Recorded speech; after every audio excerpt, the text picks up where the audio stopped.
अगर आप भी चाहते हैं प्रदीप स्टूडियो का वीडियो सबसे पहले आप तक पहुंचे तो हमारा चैनल सब्सक्राइब जरूर कर दें और घंटी का बटन दबाना न भूलें।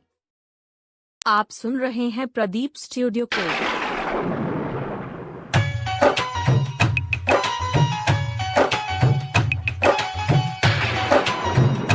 क्या नाम है आपका? डीजे प्रदीप पांडे।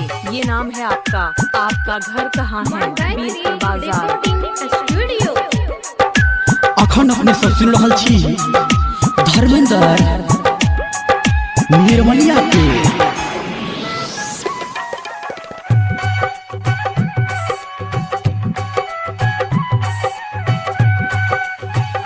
हमारा कना बच्चा जहिना गे हमारा कना बच्चा जहिना तू गे कौन बहना गे हमारा कना बच्चा जहिना तू गे कौन बहना। आ जब हम चली जेबौ तोरा छोड़ के गे जान।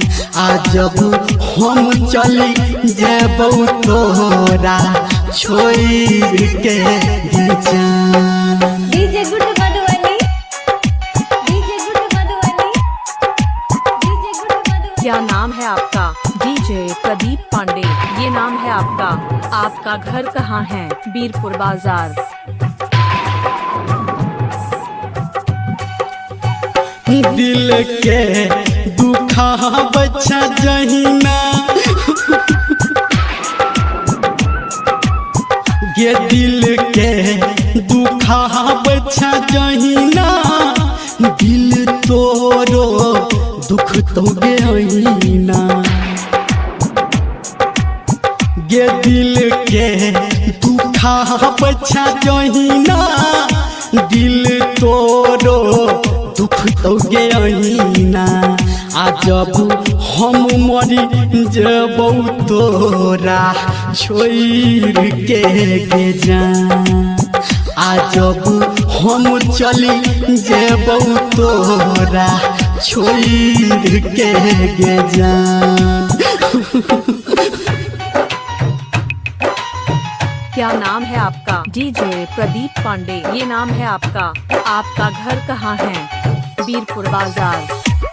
Pradeep studio presence.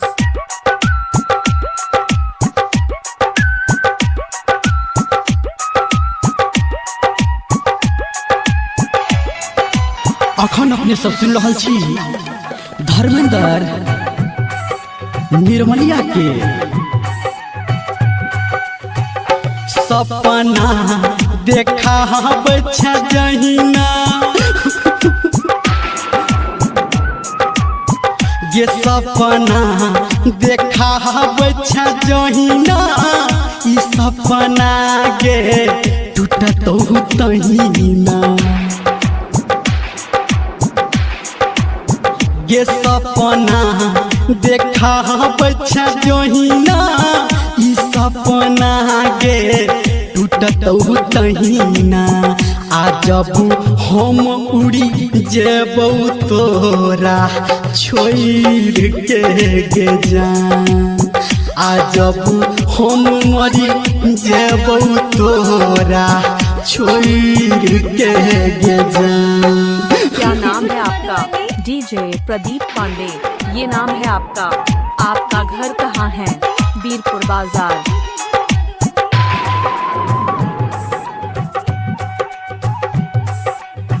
अभी आप सुन रहे हैं सावरिया म्यूजिक। कि तोरा कोना बचिया जहिना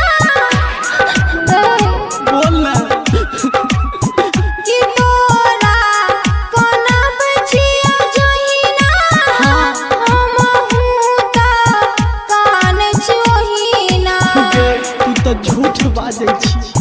कि तोरा कोना बचिया जहिना रे हम हुता कान जोहिना रे